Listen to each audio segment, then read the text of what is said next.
Hello, this is Julia Davis of Finchley Yoga and Yoga Teachers Forum, and I'm here today with Tessa Sanderson to talk all things pregnancy related.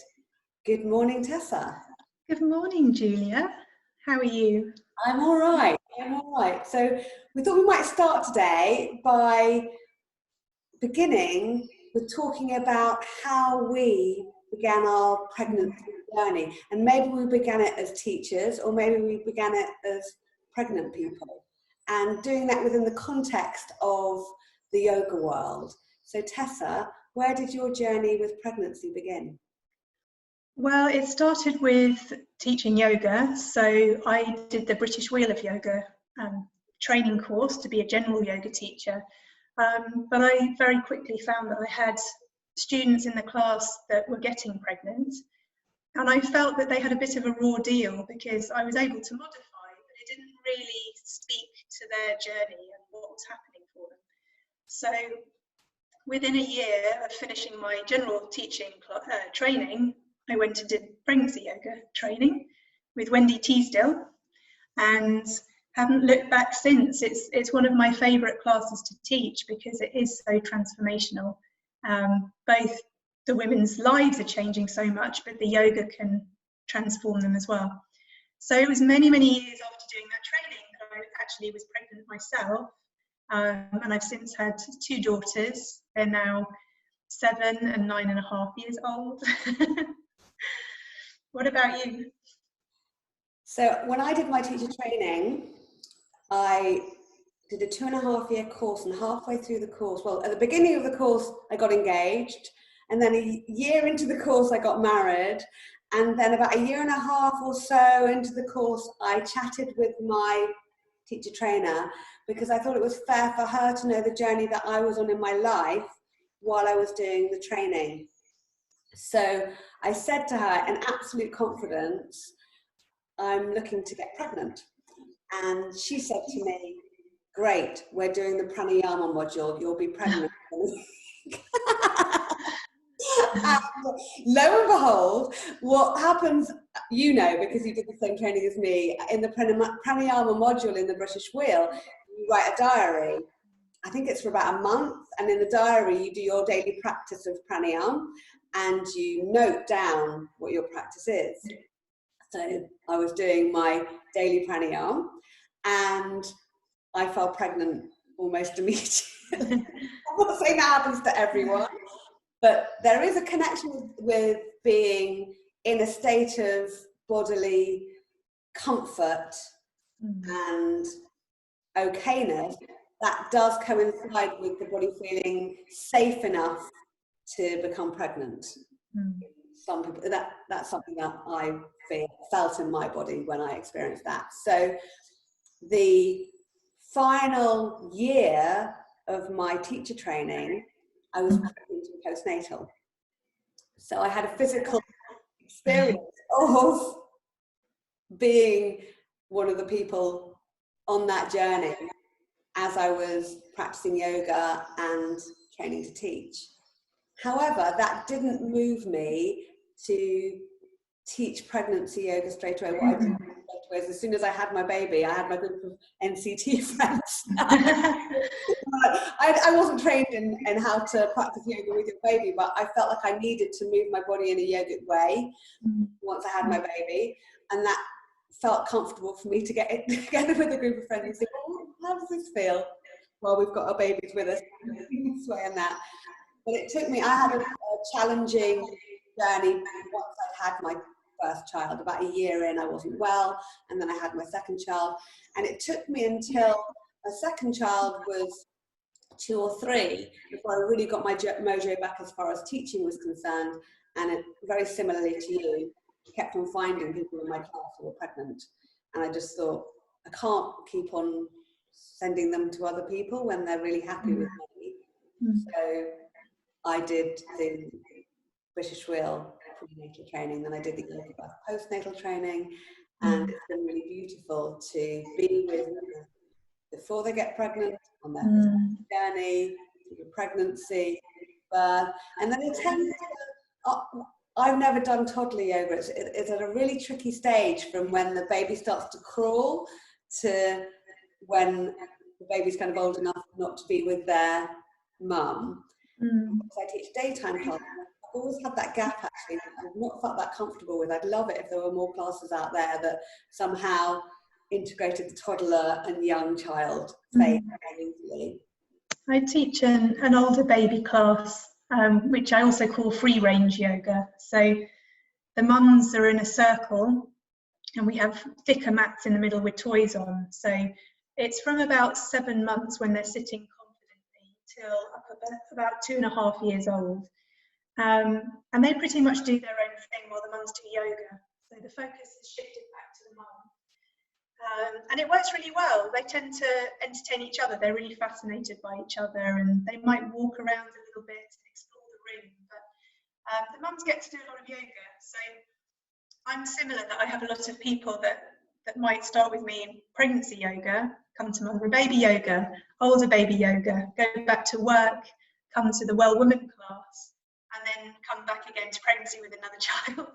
So people are with me for years, cycling around. Well, it's lovely that you do that. I think it's what you need is possibly another eye. I don't know whether it's you who if you teach that alone or you teach that with someone else. And you need a safe space, and you need a big enough space to do that. But I think there's absolutely a need. Actually, my postnatal classes have always been for the mum. The mums don't do any stuff for them. They're like, where can I find a baby class so my baby can sing and my baby cannot? But actually, I really believe that the baby will have a fabulous time just being in a space with other mums, with other babies. And it's the mums that need nurturing and caring for and looking after. So, I agree. Yeah, I mean, the mums often say this is one of the few classes where I actually get to do something for me. Yeah. So apart from being able to talk a little bit with other mums in a play group or a music class, they don't get to move their bodies much. So yeah, I often get cards saying it was the favourite class of their maternity leave, which is very, very special. Yeah. So we kind of riffed away from our original chat, but let's get back to kind of the beginning and talking about pregnancy and fertility and all the things around that. I find it quite interesting. When I was doing my teacher training and knew that I wanted to get pregnant, I had a book. And the book that I had took you on the fertility journey and then through the fertility journey into pregnancy. That's also a gap I see is in the UK. I know it's different in other countries, but in the UK it's almost like there's a taboo around the first trimester of pregnancy. You're not allowed to go to classes, you're not allowed to tell people that you're pregnant, you're not allowed to experience the grief of loss that occurs for millions of mothers during that phase of pregnancy. And also the fertility journey as well is a really rocky road for many women. So I don't know whether you kind of want to talk to that kind of the fertility journey into the first trimester of pregnancy. What are your feelings about that? Well, I do sometimes have women coming to the Well Woman class who are looking to get pregnant. And I find that works very well generally because they're just really nourishing their bodies from the inside out with paying really deep attention to what their body needs. And it's a very permissive class in the sense that we start with the Yoga Nidra, so because it's after pregnancy class, so it starts at 8 o'clock, so it's quite late in the evening. But it just means people can let go of the day and relax, whether it's been looking after children or a job. And after that deep Yoga Nidra, they are much more gentle, I think, with their bodies, and they listen to what their body actually needs. So within what I'm teaching, they can push themselves a little bit more if they feel more energetic, or they can hold back. Or sometimes, people decide they're just going to keep lying down for another 10 minutes or for the whole class. I don't mind. If that's what their body really needs, I give them permission to do that. And I think you were talking about permission before, and I think that's a massive part of it, because for me, with the current sort of sex education that children get at school, it's very much sort of fear-based. Don't get pregnant, don't get STIs, and I think sometimes that really lodges in your body and in your brain and makes you very fearful. And by the time you get to the point of wanting to actually get pregnant, you're having to unravel years of being afraid of getting pregnant. So it's a bit of a strange situation that I think we get into psychologically. And I think something like the Well Woman yoga or other yoga classes just in general, just help you to relax into your body and make it this receptive environment to welcome a baby. Yeah, I think both, we're having this chat because we've got a lot in common and we do things in a similar way. And my class is actually daytime classes. So I get a lot of self-employed people and people who have a little bit of space in their day to come to the classes. And what we do when we start our class, and I don't frame it as a Well Woman class, so it's just all my classes are run the same way. Because I think everyone can benefit from that framework. And I actually think if men come to the class and they see that framework, then they're going to understand cyclical women better as well. And we start with sitting in circle together. Actually, we do start by lying down. I think it's nice to be with the breath and bring the energy down, because as a morning class, often when people arrive, there's a very kinetic energy. There's a kind of like a buzz. People are very chatty. So lying down allows that to settle and people can come to their breath and notice it's okay to stop. And then we sit in circle and we use the seasons as our vocabulary with where we are. And so for somebody who's on their fertility journey, they get to settle into their view of their cycle without it being clinical. So rather than I am day blah blah, I'm ovulating, I need to get, you know, whatever it is, or I'm in my bleed and I'm mourning, which is often a feeling that happens when you're on a fertility journey. Each bleed feels like a failure, or it can, you know, it can feel very, very, very vulnerable, even more vulnerable than it normally does. Kind of sit in circle and just be with whatever is, and it takes the pressure off. And there's always that opportunity, once you've voiced how you are, only in a very small way. I'm winter, I'm spring, I'm autumn, so not I'm feeling terrible, my life is over. You don't have to expose yourself in that way, but by vocalizing it, it gives you the opportunity to live it. So actually, we are herd beings. So if we are in a group with other people, that's one of the dangerous aspects that's come out of the negative side of yoga, is that in a herd, we do what the herd does. So if you're in a room of X number of people and there's an expectation of you following the person who stood in front of you, it's very easy to hurt your body because you're doing what you think you're meant to do. But if we frame the class in terms of how are you feeling? Oh, well, if you're feeling this today, you have permission to do whatever you want to do, to lie down for the rest of the class, to, you know, I wouldn't do this if I was in this place. So people learn what's okay and what might not feel okay for their bodies. And actually, when I did my teacher training, it was very much, if you've got your period, don't go upside down. And that was, you know, that was the thing. And actually, I was somebody who was on the pill for years and years.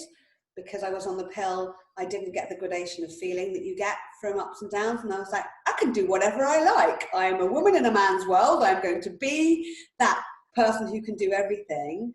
And I almost resented being told what I couldn't do in my bleed time.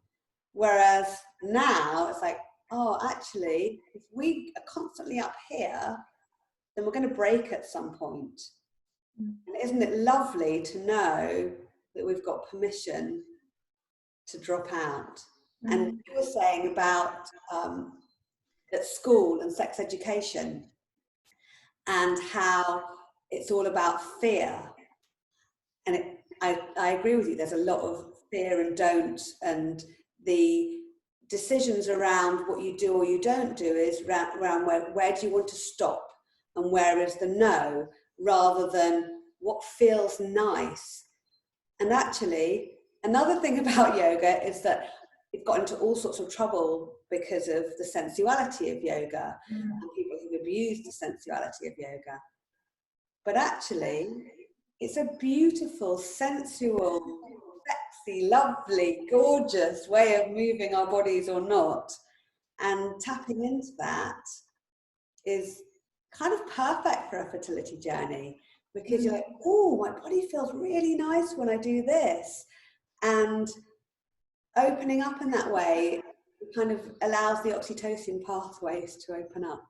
And then likewise, going into the pregnancy, I talk a lot about sort of mindfulness in the class. We're paying attention to our bodies, because if we really get to know our bodies through the pregnancy, it makes it easier during the labour to feel what's going to make it more comfortable. It might just be tiny adjustments of, oh, it feels much better if I have my right leg forwards for some reason. But you're just really closely paying attention. And I think beyond the mindfulness is this sort of felt sense of the body. So they're the kind of skills that I'm trying to develop in the pregnancy classes as this sort of preparation for birth, so that, again, the oxytocin flows. Yeah. So when we talk about the pregnancy journey, that connection to the self, to the felt sense of the self, is absolutely key. Do you want to talk about the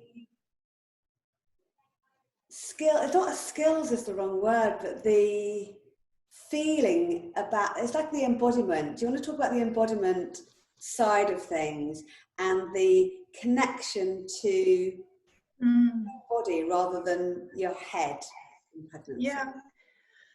Well, I mean, again, going back to the sort of sex education and what we're told to think about our body and how to control our body, I feel sometimes that I'm asking a lot of people, a lot of women in the pregnancy yoga classes, to maybe move from that place of fear and denying the body almost, to, you know, in the pregnancy class saying, oh, you can trust your body to birth this baby.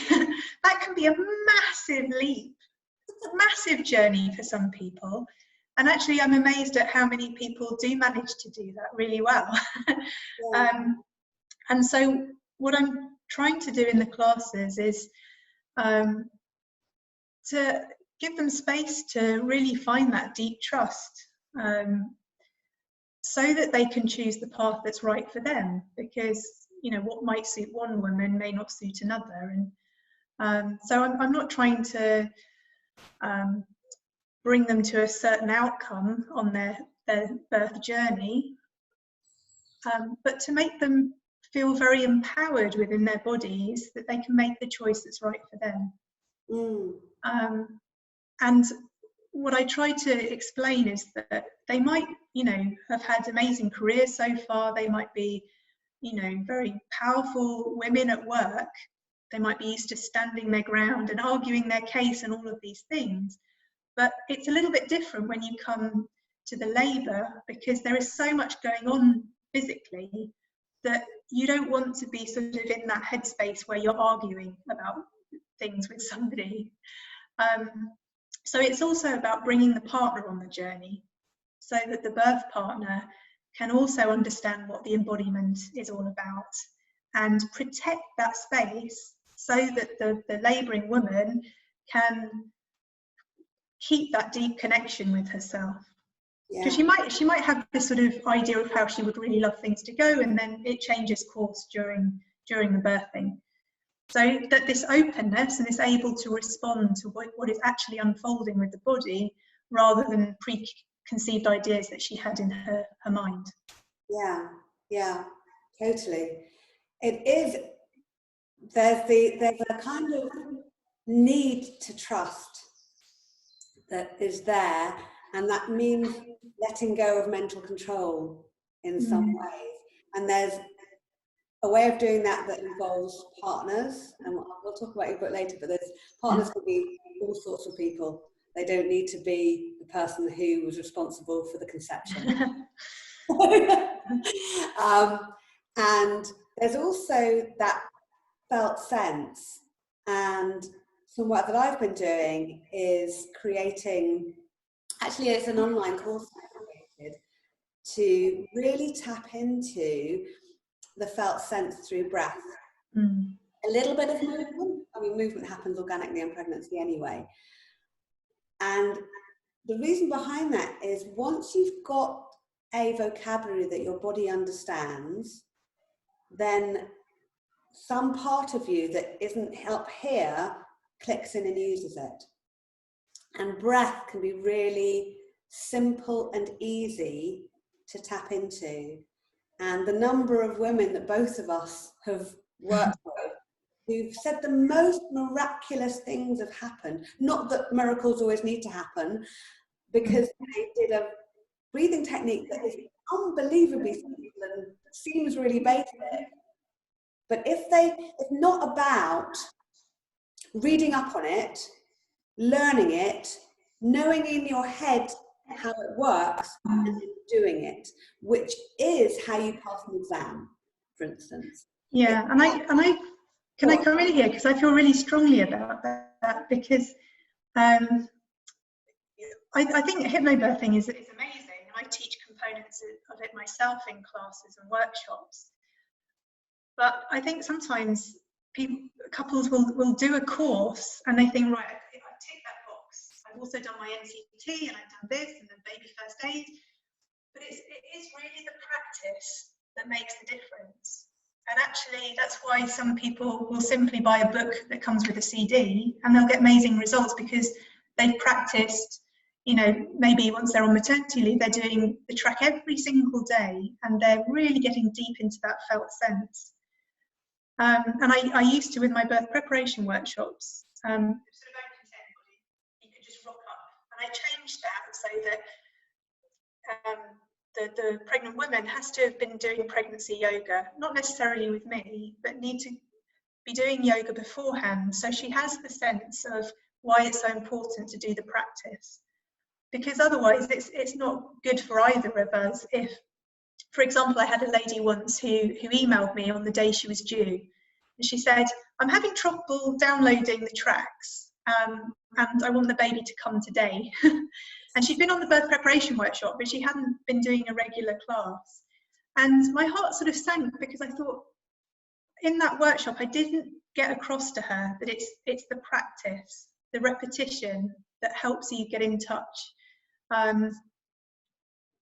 You know, she weeks and weeks before she should have downloaded those tracks and been listening to them. So I'm going to come in there as well, because when I was, you know, I'm very bookish. I think a lot of yoga teachers are actually very bookish at heart.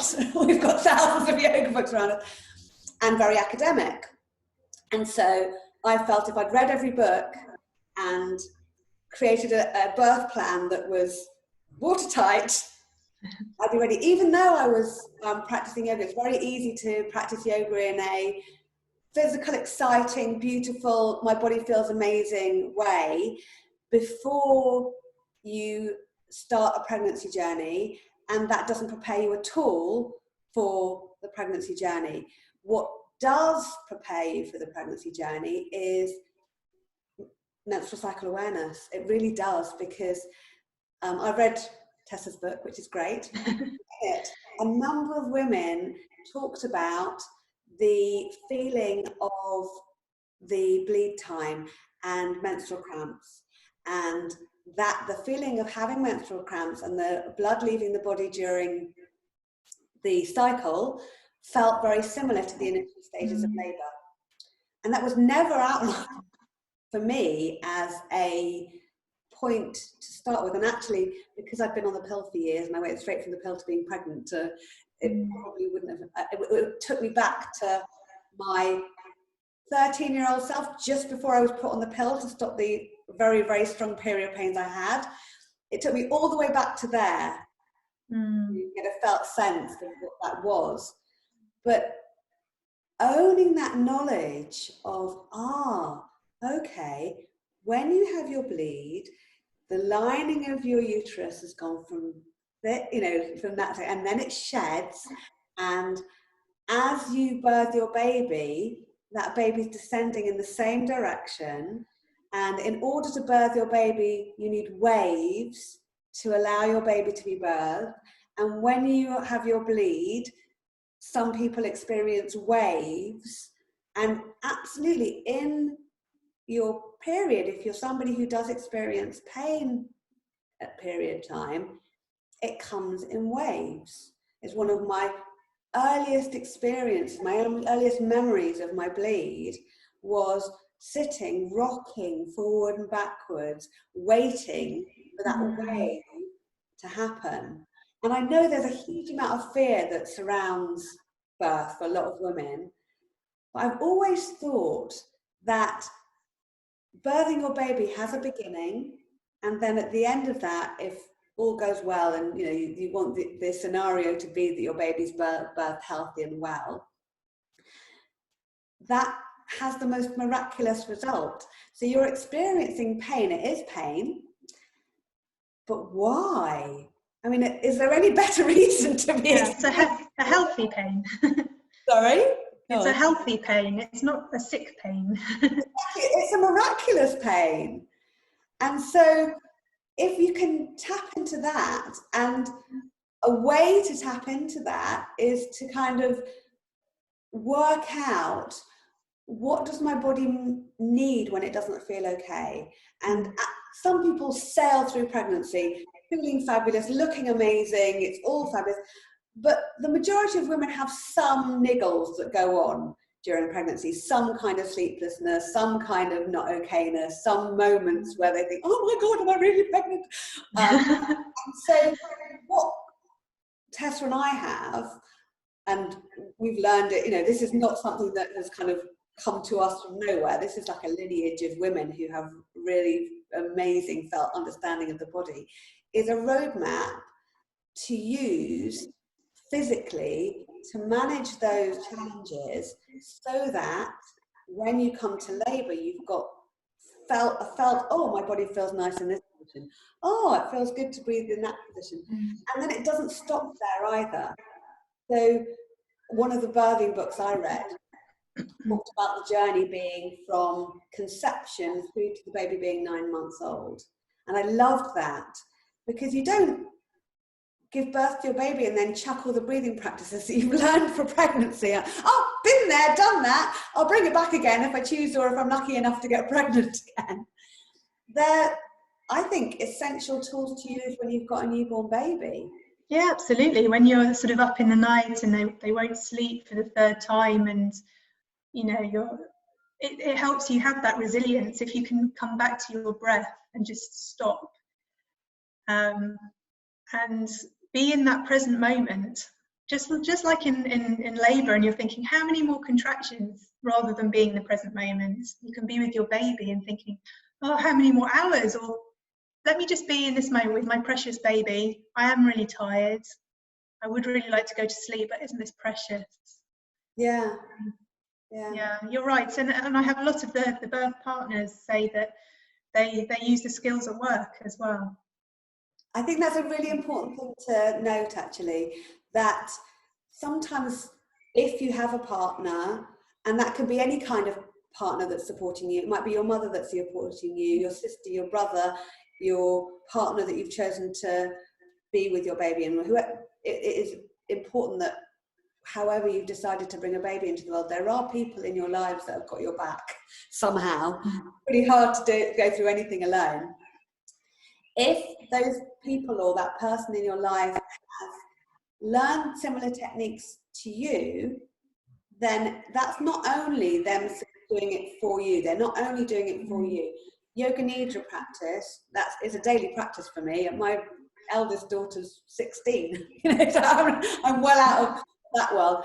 And it's like a container for me to hold where I'm at and how I am. Breathing, I work with a lot of people who are in a similar situation to me. They've got young children, they're juggling their lives, And I often talk about situations that aren't okay. There's always situations in our lives that aren't okay. If we've managed to squirrel away X number of minutes to be with ourselves in some way at any point in the day, you need to do this in the morning, because a lot of our lives aren't like that. You might have managed to do it at 4 o'clock in the afternoon, or 1:30, or 8:30 at night. Whenever you've managed to find that little space, what often happens is when the trigger points come, when the baby screamed, or when the daughter's thrown something, or whatever the situation is, we're less likely to go to our not okay selves. So we're more able to watch ourselves as we open our mouths to scream at someone. And it may be that is less likely to happen, or we're more likely to forgive ourselves when it does happen. It makes us more likely to be spacious.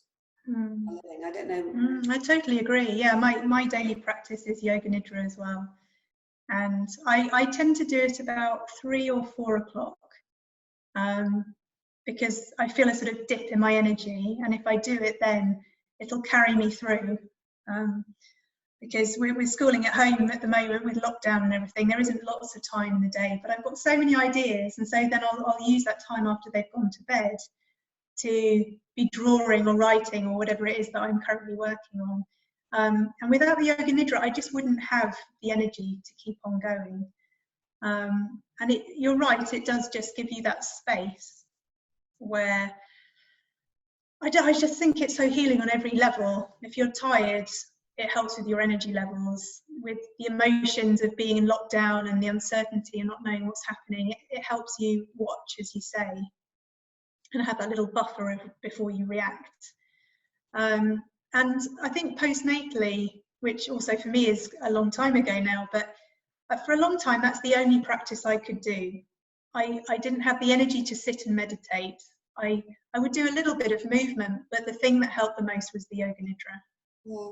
I wanted to talk into that for a moment as well. We seem to have so much to talk about here. Just talking into that, because people who may be watching this, they come from a yoga tradition, or they have a yoga practice, and that's why they're sitting with us and chatting, in our chat. And the sutra's kind of looking at, there's asana, there's movement, there's breathing, and often people see it as a pyramid instead of as an organic animal.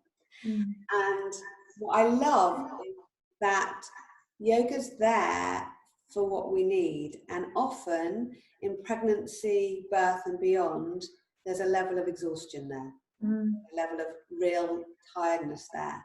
And if you're going from someone like I was in my 20s, practicing yoga all the time, it completely saved me. I'd been very unwell at some point in my teen years, and I found yoga and I felt like it had cured me. And it cured me because of quite a strong physical practice, a way to be in my body which didn't involve having to do an aerobics class or whatever. And then coming into pregnancy and birth, I actually didn't have the vocabulary to know that what I needed was something very different and softer and gentler, and it was still within the world of yoga. I was like, oh no, I have to attain, I'm not allowed to blog. But we are allowed to lie down. And actually in the postnatal side, prenatal and postnatal, that resting, it's really beautiful to be part of, actually, to be in a space, or not. We've both got offerings that are books and online offerings as well, but to know that a container has been created in order for a woman to experience the calming opportunity of breathing and the deep rest that is given through yoga nidra is so powerful, because maybe at that point a seed is planted. Yeah. And the seed is planted that it is that in order to give, it's so important that you receive, because you can't give from a place of crawling on your knees.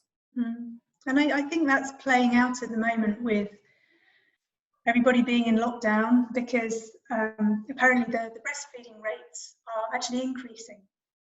And that's because everybody is in a kind of enforced baby moon where, you know, you're nesting at home, and although some of the mums who've given birth during lockdown from my classes were expecting to go out to see other mums for coffee, or, you know, all the usual things that you would do, they're actually finding that being at home has helped them just do that real slowing down. They don't feel such an urge to get on with normal life. And I think for a lot of them, that's been amazing. And I think with the pregnancy yoga, the way I teach it anyway, it is more gentle compared to my general class. And I think sometimes if people have been very, very active, it can feel a little bit hard coming into that class, because I am asking people to slow down. I've got people in their second and third trimesters overdue. But I think it is important, because once that baby is born, they are going to feed a lot. And I remember the first few weeks just feeling like I was doing nothing but feeding. And if you've really, really slowed down, that helps, because, you know, it'll take you longer to get back up and feeling like you want to get out and speed up again. You know, and I used to have different sort of feeding stations around the house so I could get a change of perspective. But I was just feeding all day. Yeah, some people haven't got partners with them, but a lot more people have got partners with them than would otherwise. And the opportunity to be a unit in that way is actually amazing. It really is amazing to have that. I was with somebody, I was talking to somebody yesterday who's got a baby and a toddler and a partner at home. She's like, there are challenges, but they actually are viewing it as an opportunity to be with each other at the most ideal moment. Yes, he's working from 8 to whatever it is, but to have that person around is golden. And many don't. They get that 2 weeks, which is often a haze anyway. And after that 2 weeks, they're like, okay, where's the other person who was responsible for this happened? Yeah, but I want to acknowledge, I mean, there are some people that were expecting their parents or their partner's parents to come and help, and they can't. So there will be those that don't have the same level of support they would have. So again, it's one size doesn't fit all, but I have noticed that for a lot of the mums that it's actually been very beneficial to have this almost enforced staying at home. So let's move away from this slightly, because I've created a course which involves lots of lovely breathing practices and a little bit of movement as well. And you've written a book relating to pregnancy. And I've read your book. It was lovely. And I'd like you maybe just to talk to the inspiration for that book, how it was created, because there's an awful lot out there talking about birth journeys, and some mothers won't even want to go there at all because it's like, ooh, and others will. But also there's a lot of sensationalism around that because it makes great telly. So what have you done that maybe is a little bit different? Yeah, well, helpful for people. The way it came about was that, I mean, the majority of women who come to my classes send me their birth story. And I began to think that for me, when I was pregnant, the things I liked to read the most were stories, rather than sort of manuals about how to prepare for birth. So the idea came into my mind that I would put some of the stories together into a collection. And that's all it was going to be originally. It was a collection of birth stories.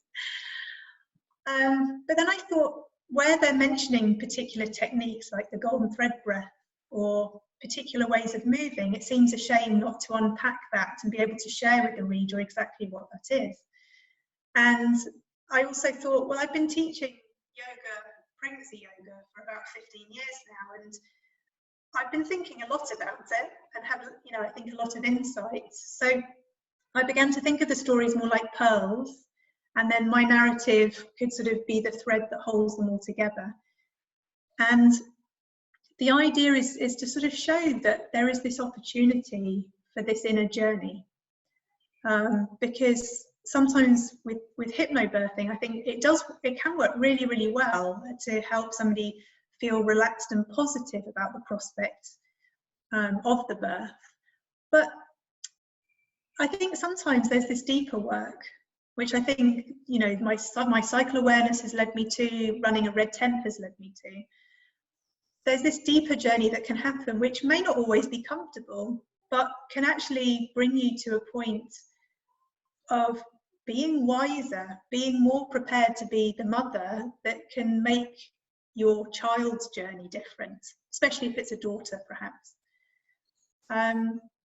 So I wanted to unpick some of the things that I think contribute to how a journey might unfold as you're birthing your baby. So, for example, it might be how you feel about your body. What's your body image like?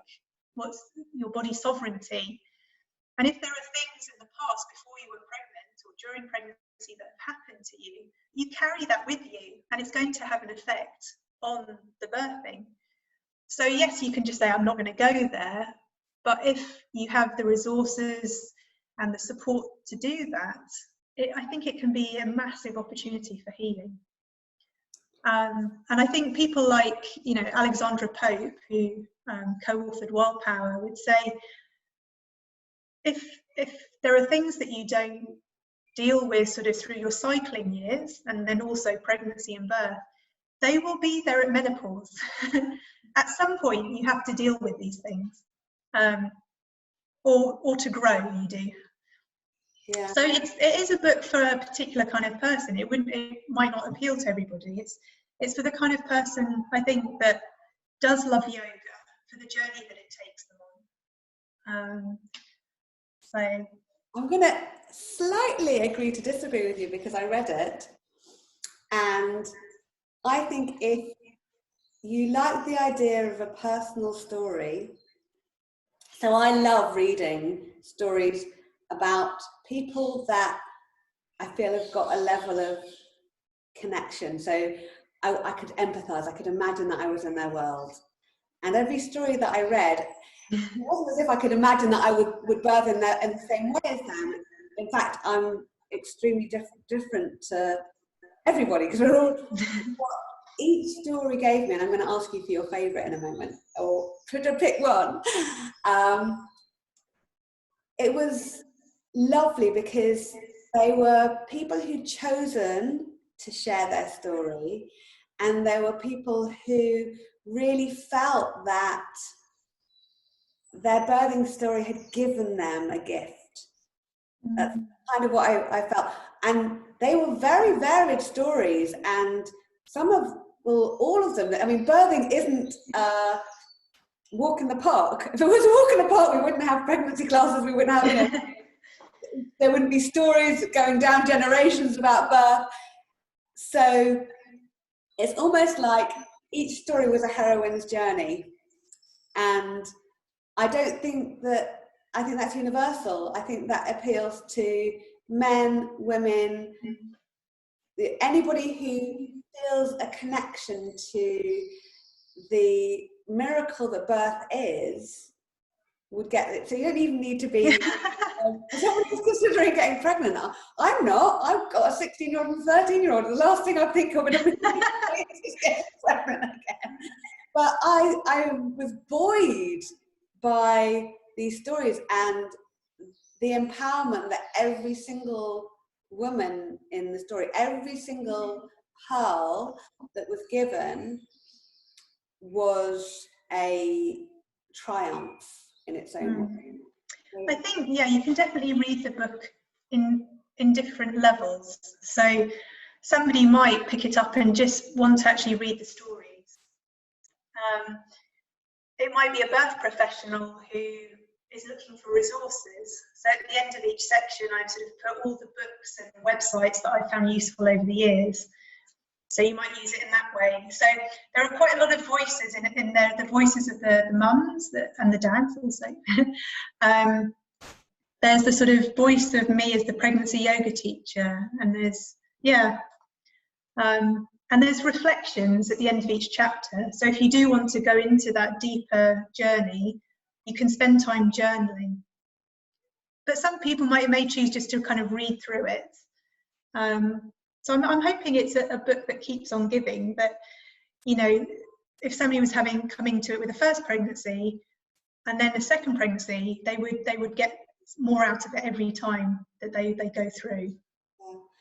One thing that I would say is all I think of the stories have natural birth as their conclusion. I think they all. No, there's cesareans as well, and there was one, but there are opportunities to have a birth that you might not be expecting, and because you practiced breath work and yoga nidra, even if it's completely different to anything, because I think the cesarean was very thought through, and you know there was a lot of preparation for what that might be in that story. And even if you're taken completely away from what you might have imagined, there are ways of using yoga nidra and using breath work to frame it as if it's happening in the way that you might imagine as well. So even in addition to that, it was really important to me to have a range of different births. So there's situations where people have had epidurals and maybe forceps or inductions. And what you're right, what's beautiful is that every one of the stories is still an empowerment, even though it sort of changed from what they were planning. They could feel that it was the right next step. There's also like a feedback in there where somebody had a previous cesarean and wanted to work towards a vaginal birth. So I've tried to kind of cover different scenarios, because I've got some lovely sort of home birth books that are full of stories, but they do tend to only sort of have the very positive stories, and I didn't want to sugarcoat it, because I think what happens in any journey is there's usually some point that there's a challenge, like on the heroine's journey, like you were mentioning before, and it might be in pregnancy. You might really have a really tricky pregnancy, or it might be in the birth, or it might be afterwards, postnatally, where you're having a problem with feeding the baby, or the baby not sleeping, or, you know, and that sets you up for parenthood, because parenthood isn't plain sailing. And so sometimes I think, you know, people want to be really, really guided through the birth. You know, shall I hand over my power to the birth professionals because they've got the experience? There's so much sort of vulnerability, like you were talking about before there. But the problem is that when you go home with that baby, you're going to be making the decisions. Yeah. And I think all the pranayama that you're talking about and all the yoga, it helps you find that inner strength and the resilience that in difficult situations, you find your way through. Yeah. Also with cycle awareness, isn't it? You can stay with what's uncomfortable and see what's next. Yeah, I think you've made a really important point there as well. There's books out there, and I know yours really does concentrate on the pregnancy journey, and I think that's really, really valid. It's beautiful that you do that. That don't take you beyond. It's like, you've birthed a baby, bubble, you know, well done, you know, that's happened. But it doesn't stop there. And I know something that both you and I feel quite strongly about is the need for a container that supports you. And both of us are involved with listening partnerships. I know absolutely the resources that you put in your book lend themselves very well to birth and beyond. And mine does too. There's kind of the importance. Well, if you can find a way to be supported by another mother who's experiencing what you're experiencing, and you feel like a level of connection, then listening partnerships is a whole new conversation. But that is a container, and I think that's something that you mentioned. It's something that's part of the course that I've created as well, to hold you through the experience. And absolutely, we do need internal tools to help us manage the roller coaster ride that is life. It's not about the pursuit of happiness, guys. It's about dealing with the ebbs and flows of whatever happens to us and having a toolkit that helps us survive that. And part of that is weaving a web of support. And often we are these powerful, independent women who have driven our path until a moment where we need to get support for us because we can't continue without it. And when we bring a life into the world, that is a point. And if we can manage to have created a support network that brings into that, that's why it's lovely to read books and to do online courses, but in conjunction with that, there's a way of building a web of support for yourself that can take you all the way through. Yeah, I agree. I mean, currently I don't have a listening partnership for parenting, but I have one for cycle awareness. And we've been talking every Tuesday for about 3 years. And I've learned so much from it, because I can just hear from her voice. And if there's a bit of a gap, or if she kind of rushes into the words, kind of where she is in her cycle. She doesn't even have to say what day she is, but and that's taught me so much. So as well as hearing myself saying things out loud and getting insight that way, just having that other person there is incredible. So yeah, I agree. If somebody can get a listening partnership during pregnancy, and it might not be every week, it might be every 2 weeks, you know, you've got to set the boundaries about how often you're willing to talk and commit to it. But it's one of the most amazing practices I've ever done. Do you have a favourite story, or do you have a story? Maybe not a favourite, because that's not fair on all the amazing women who've chosen to share their story, but is there something that, like, you clear your mind and this story kind of pops its way out? Yeah, I do love them all, but there's one with a lady who they weren't planning to get pregnant, and her partner decided that he didn't want to be around, and so she decided that she would invite her sisters to come and be with her for the birth. And just the way that she describes how they anticipated what she needed and just subtly guided her was so amazing, because they knew as a family how they tended to labour, how things would suddenly speed up. And just her description of having her sisters around just gives me goosebumps every single time. Yeah, I love that one too. Well, what made me think, maybe not that there's ever going to be a girls. My children are still, we've got a dog, a cat, like people say, Mum? I was going to ask you, what's your favourite breathing technique from your course? I love all of them.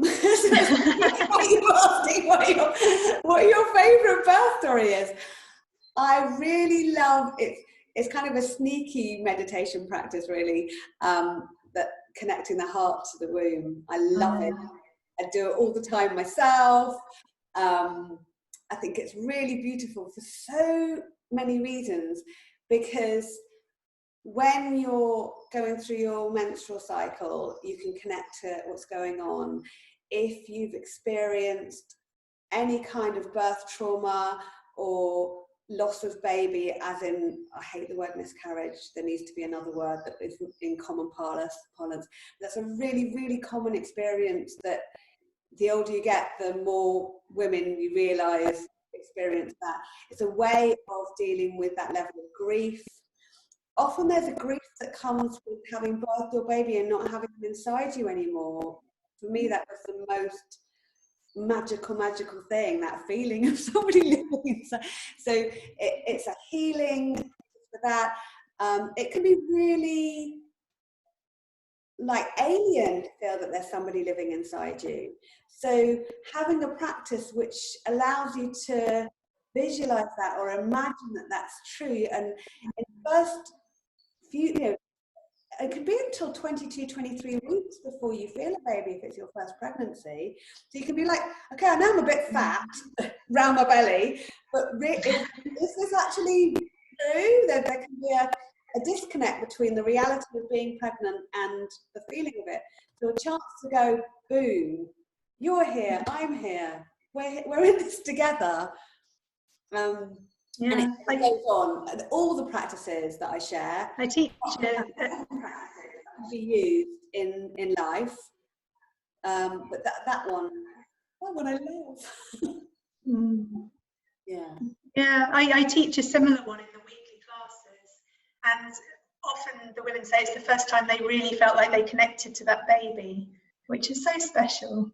Yeah, it really felt like a reality, and a proper little being was there. Yeah.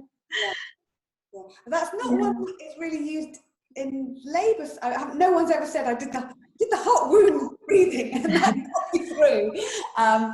But pretty much all the others have, and it's actually amazed me. I had 2 medicalised births myself, and actually in our teacher training we're very much taught to almost like relive our experiences if we've had them, and then shelve them because they're not.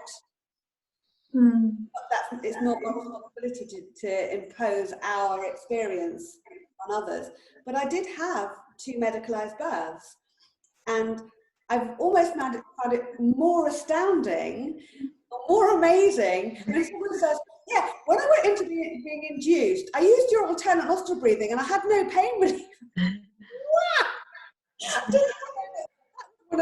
And that's something that's come out of it as well, actually. You can share techniques that you think are for dealing with a level of pain or giving yourself a level of calm that I didn't actually think into being part of the labour process. They were learned in the context of a pregnancy class. They were used. Like, I used alternate nostril breathing to get my... You did? Okay, well then that's all that we can use. And yeah, and it's amazing. These breathing techniques are so like they're just easy. And it's not easy. Another one that you don't have easy. There's enough opportunities to be with the breath that there is very, very likely to be one practice that you love. And actually, that's almost better. It's almost better if you try 5 different practices and you hit on one that you absolutely love, and that's your go-to. Then it becomes your embodied feeling. You're like, you and I both love yoga nidra. We go to it all the time. It's like you probably feel as soon as you get to the beginning, your body kind of knows where it's going, and that's really great. So yeah. So where can people find this course? Well, I think what we're both going to do, if you watch to the end, we're both going to share the connection. So mine's with breathing space. So I've created the course through breathing space. So there's a little URL you can find through breathing space.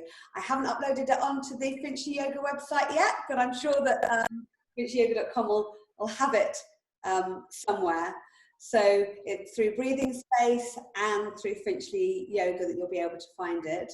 And when's your Pearls of Wisdom going to be published? Is the website up and running yet? What's happening with that at the moment? Yeah, so pearlsofbirthwisdom.com is there, and the book itself will be available in July. So it's very soon. So I'll set up a pre-order in the next couple of weeks.